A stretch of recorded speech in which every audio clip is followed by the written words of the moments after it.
Yo, what's going on, my nephews and nieces, man? This is your favorite old head, Uncle Demi, and today I got some really good news for you. So we're just gonna hop right into it. But before we get into it, man, let me go ahead and speak of some things. I know I have been, stirring up the pot a little bit on my social medias, on my Twitter and stuff. I know a lot of creators I've seen, respond under my tweets and stuff like that, whatever, which is pretty good. You know, I like the feedback, and I just like to, just have conversations, you know what I'm saying? So, I have no issues with that. As long as you're constructive, listen, man, I'm grown. I don't have thin skin, man. So I'm cool with, with all that. But one thing I do want, just to address is that I think a lot of people got to understand, even though I consider myself a competitive gamer, right? Like I'm a competitive gamer, or what you want to call like a comp player. I play in the stage, I play Pro-Am, like I do a lot of things, but my YouTube channel is very like for the casual player. And I know I get a lot of pushback because a lot of the stuff I speak on is for casuals. And of course, a lot of people say, oh, well, he's just doing that to stir up his fan base because, he just has like how-to videos and, that's just what, his following is a bunch of casual players.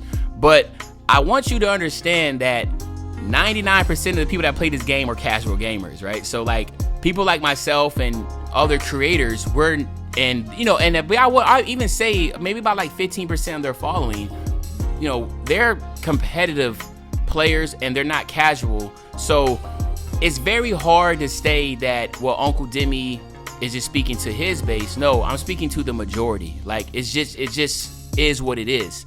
But a lot of people also associate me, because I am a Next Maker leader and I do work a lot with 2K. They associate the things that I say as, well, 2K's paying him to say that, and that's absolutely not true. So I just want to put that out there. Like 2K does not pay me to say or do things that benefit them. Me, I genuinely believe the game should be centered on casuals, and the stage and Pro-Am should be at the venues where competitive players play. Right? That just is what it is. Now, all the other features and stuff, like today we're going to talk about Adrenaline Boost, that's always going to be up to debate. So it is what it is, right? So while we're talking about that, let's just go into this Adrenaline Boost thing, right? So the Adrenaline Boost was introduced in 2K23, right? Now, what y'all see with the Adrenaline Boost in 2K23 was not the original one. And trust me, I don't think I can speak on what the original Adrenaline Boost is, but y'all do not understand about these meetings or these conversations that these creators have. It's not just one creator. It's like up to 20 creators or 2K League players or sim community. Like you basically, everybody from each community, there's a handful of each. And there are intense conversations, right? People standing on top of their chair, like it can get crazy. Trying to decipher what's good and what's not. The Adrenaline Boost that y'all saw in 2K23 was not what the original idea was. And I just want you to understand that we are very limited on what we can do. So a lot of people cannot associate what actually comes out to just what those player panels are. I mean, like, you do understand VC, the devs, and ourselves as creators, or even the council that works on the game. We're very limited on what we actually can implement in the game. I mean, this is a publicly traded company, so I don't want to get too crazy in that. But anyway, so just understand, like, there's a lot of things that I want, right, that just is not going to happen, all right? Or maybe it'll come in 25, right, or whatever. So just keep that in mind. But the Adrenaline that we originally saw was not what it originally was. The original Adrenaline Boost, believe it or not, Lockdowns didn't even have Adrenaline Boost originally starting off. Like, just think about that. Locks didn't even have Adrenaline. But, of course, during those meetings, like, think they might need to go ahead and have defense need to have Adrenaline too. If the guards are going to have a limitation or have a certain amount of moves they can do, Lockdown should be only spam a certain amount. So that was like a balance, right? And then when the game came out, there was, hey, man, every single time I'm trying to inbound the ball, I'm losing the bar. That was fixed and the bar was fixed. So there's always, going to be adjustments. But what I will say is this, all right? Comp players, right, you're going to figure it out anyway. I mean, it is what it is, right? You're going to figure it out anyway at the end of the day, how to be able to be successful with the dribbling.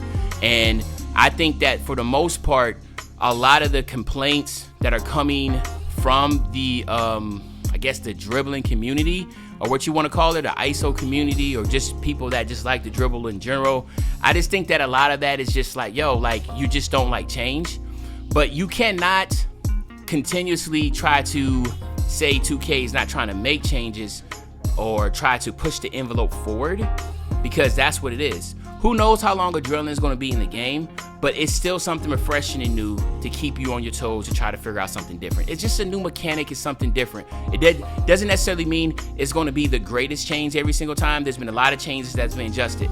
Now, I will say this though, common sense, all right? My nephews and nieces and anybody that's watching, just use common sense. 2K23, introduction of the adrenaline.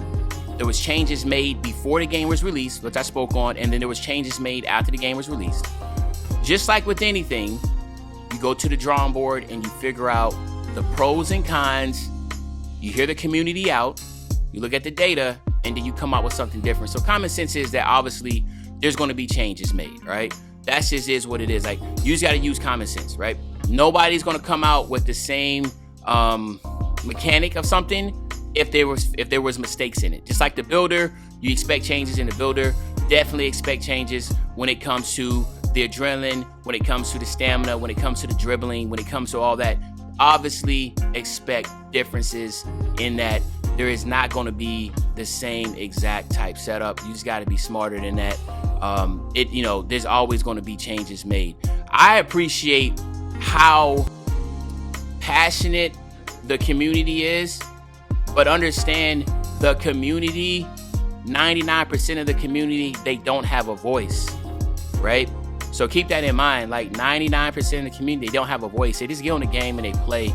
They're not creators. They're not able to, tweet and have a big following, or have a YouTube channel and have a big following, or I don't know, TikTok, whatever, all the platforms, whatever that type of stuff. I will say this though, like I don't be on social media like that. So I don't like, if I don't respond to a lot of your stuff, it's because I just don't be on. I'm a grown man. I got kids. Like I got a lot of stuff going on. So I don't stay on social media. I know the younger generation, they love being on TikToks and, they be on YouTube all day watching TV or videos and stuff. That's how my kids are. They do that, right? But for me, I'm like, I'm doing other things, you know what I'm saying?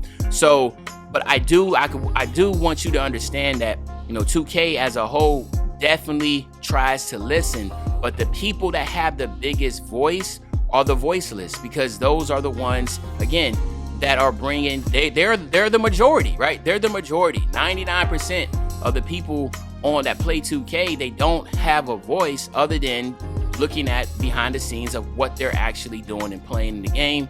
So just keep that in mind. I think a lot of creators are just misleading a lot of people, thinking that their voice is for the people, when 99% of the community don't follow people on YouTube, right? They're not on YouTube, they're not on Reddit. Like they're literally just, normal dude that gets off his job and gets on the game. Like he's not following, he's not looking at YouTube. He's not looking, I didn't even start looking at YouTube until 2K20. And I've been playing 2K since the game first came out on Dreamcast. Like I want people to understand, like, I find it funny when a creator really sits there and think that their following is right. What they believe is what the community wants. Like, it's not the case, okay? Your following makes up less than 1% of the whole following of 2K, right? Just think about it. Everybody think about it. If you're a kid, does your dad look at YouTube? Does your dad look at TikTok? If you're a college kid, right? Do they look like YouTube? They're like, no, a lot of people don't look at YouTube videos. A lot of people don't look at TikTok videos. The people that look like TikTok videos, man, they're like, 8, 9, 10, 11, 12, 13-year-old type kids, but grown men ain't watching that. You know what I mean? People 21 and up don't be sitting there all day on YouTube, right? It's just not happening. So hopefully, this can put some and again, it's not going to, listen, man, I know a lot of creators, they think what they think, and that's cool. Or if you're not a creator, you think what you think, that's cool. That's what's so passionate about the community. But at the end of the day, right, the majority of the community is voiceless. And that's what, if anything, I want you people to understand, that is the case. The majority of the people that play this game, they don't have a platform to be able to express that. And if you are having a platform to express that, understand your platform is smaller like a fraction of a fraction of a fraction of a fraction of the community. You talking about 16 plus million people playing every day on NBA 2K. Ain't no creator got that type of fan base, right? Your fan base is going to be your fan base, and they're going to follow your thoughts and your stuff. That's why they follow you, right? But at the end of the day, there's nothing right or wrong about your opinions. And understand that 2K wants to put out the best game possible, but there's so many people that have opinions, right? So at the end of the day, 2K has to look at not only the data, right, but also got to look at the purchases, what people are buying, that type of deal. You can say whatever you want about the reality of the world that we live in, okay? But you got, listen, ain't no company gonna be successful at making money. And every single year over year, you have to show growth, right? That's just any company you work with. There's no such thing as a company saying, yo, let's lose money this year. It's not gonna happen. So hopefully you can understand that. But again, that's what I want to put out there today. Hopefully you can respect that. Again, I'm always going to speak for the voiceless. That's just how I always feel. I'm going to try to make sure that the 99% is taken care of, because at the end of the day, the competitive environment is always going to find a way to be cheesy, is always going to find a way to be relevant. And as a content creator, regardless of what type of game comes out, if you got skill and talent, you're going to be able to still get views. You're going to be able to still make revenue and be able to still make money. And again, last key piece, there is a lot of creators. There is a lot of professionals. There's a lot of people behind the scenes that put input in the game that actually make differences too. And just because you're not the one that's chosen, don't degrade and down the other ones that were rightfully so. That's just kind of bitterness. That's the type of energy that I don't really like. So again, that's my spill. Hopefully you enjoyed the video. If you did, just make sure you drop a like and subscribe. And also, if you love these type of news videos, make sure you click this one here, man. I got a ton of these I've been dropping. So yeah, man, go ahead and show some love, man. I'm out.